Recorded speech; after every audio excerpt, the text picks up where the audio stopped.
Et à tous, l'objectif d'être couronné ce soir, l'Institut Malkia Wambingu, l'Institut Monseigneur Kataliko, l'Institut technique de Mahamba et le Collège Kampali se sont confrontés dans la cour du Collège P10 à Kampali.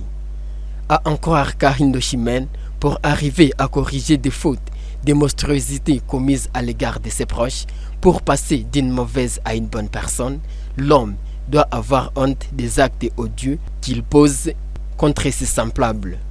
La honte n'est pas un défaut, c'est un correctif. Et oui, si vous ressentez de la honte quand vous faites quelque chose de mal ou quand vous vous êtes comporté de manière inappropriée, c'est en fait une bonne chose. Parce que cette émotion vous aide à vous rendre compte que vous avez fait une erreur et que vous devez changer. Les interprétations musicales, les déclamations poétiques ont marqué une transition avant de passer à l'intervenant suivant.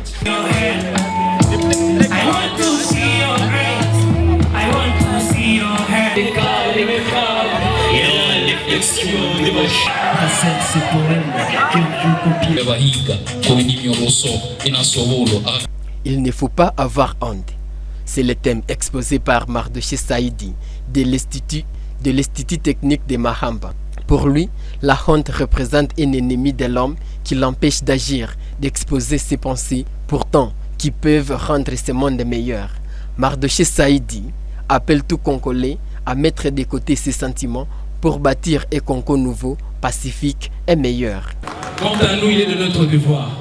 Nous devons mettre la honte de côté car nous devons donner naissance à un Congo plus meilleur, plus performant, plus resplendissant, plus paisible. C'est au coucher du soleil que le jury va procéder à la proclamation des 6 protagonistes.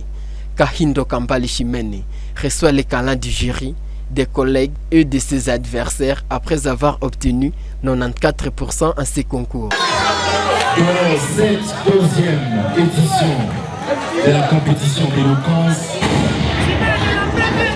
mademoiselle Kahindo Chimene avec un 94%.